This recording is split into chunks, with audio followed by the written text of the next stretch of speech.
اللهم صل على محمد وعلى آل محمد كما صليت على إبراهيم وعلى آل إبراهيم إنك حميد مجيد اللهم بارك على محمد وعلى آل محمد كما باركت على إبراهيم وعلى آل إبراهيم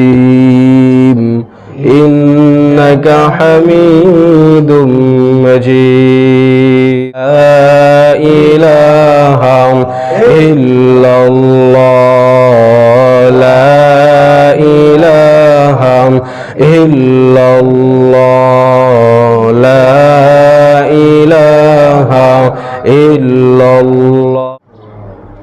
আমি যখন একা থাকি তখন আমার এই বিষয়গুলো মাথায় আসে যে আল্লাহ আজকে একা আছি, হয়তো বা কয়েক ঘন্টা পরে কাউকে ডাক দিলে পাবো, কিন্তু যেদিন আমাকে একা কবরে রাখা হবে সেদিন আমি কাকে ডাকবো?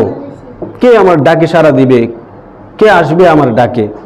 দৈনন্দিন জীবনে আমরা দেখা যায় যা কিছু করি এই সব কিছুই সন্তান সন্ততির জন্য করি, স্ত্রীর জন্য করি, নিজের জন্য করি, এই দুনিয়ার জীবনের জন্য করি, পরকালের জন্য দেখা যায় কিছুই করি না।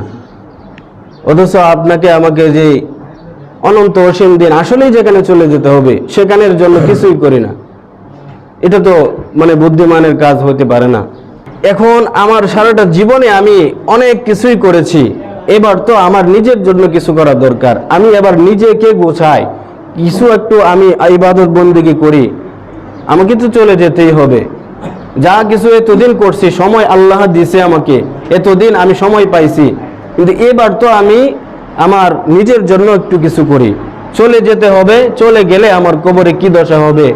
আমার দাদার দিকে তাকাইলে আমি দেখতে পাই আমার দাদা আমার সামনে থেকে চলে গেছে। আমার আত্মীয় স্বজনের দিকে তাকাইলে আমি দেখতে পাই চোখের সামনে থেকে তারা চলে গেছে। কেন? তাদের কি ধন সম্পদ কম ছিল? তারা কি দাপটি লোক কম ছিল?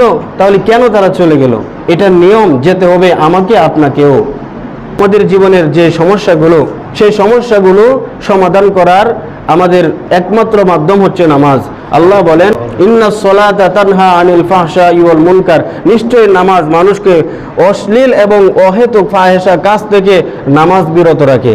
নামাজে যখন মনোযোগ দিয়ে দাঁড়াইবেন, যখন আপনি মনে করবেন যে আমি নামাজের মধ্যে আছি, তখন আপনি বুঝবেন যে আল্লাহ আমাকে যদি নামাজে দেখতে পারে, আমার তো এরকম মন মানসিকতা থাকা দরকার, নামাজ থেকে বের হইলেও আল্লাহ আমাকে দেখেন। আমি যখন গুনাহের কাজ করতে যাই তখন যেমনভাবে নামাজে আল্লাহ আমাকে তাকান, আমার দিকে দৃষ্টি দেন, আমাকে দেখেন, নামাজের বাহিরেও ঠিক আল্লাহ আমাকে অনুরূপভাবে দেখেন। অন্য একটা গুনাহের কাজ করার সময় যখন চিন্তাধারা এটা আসবে যে আল্লাহ আমাকে দেখতেছে, তখন এই বান্দা তার পক্ষে গুনাহ করা সম্ভব না। যে এই মুহূর্তে যদি আল্লাহর গজব চলে আসে আমি কিভাবে গুনাহ করি? জীবনে অনাবিল শান্তি যদি আনতে চাই তাহলে আমাদের একমাত্র মাধ্যম এই হচ্ছে নামাজ।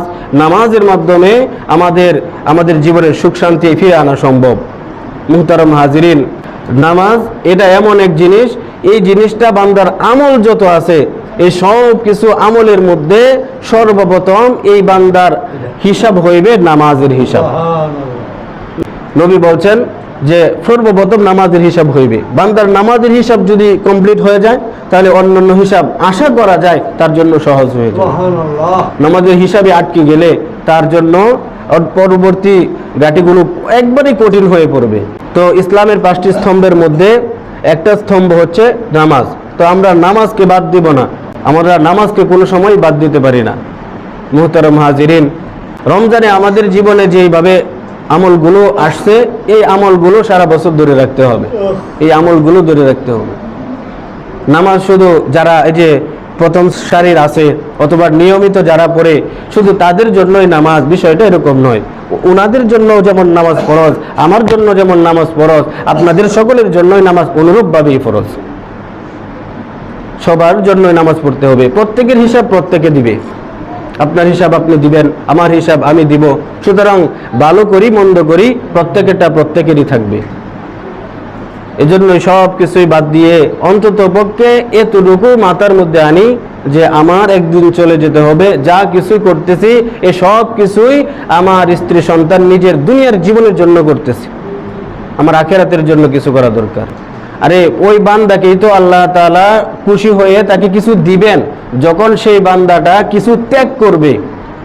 আপনি ফজরের সময় আপনি ঘুম থেকে কষ্ট করে উঠলেন, মন চাচ্ছে না, আপনি 100 জন বান্দার মধ্যে একজন বান্দা, আপনি ফজরের সময় এই কষ্টের মধ্যে আপনি মন চাচ্ছে না, তাও আপনি উঠে নামাজ পড়লেন।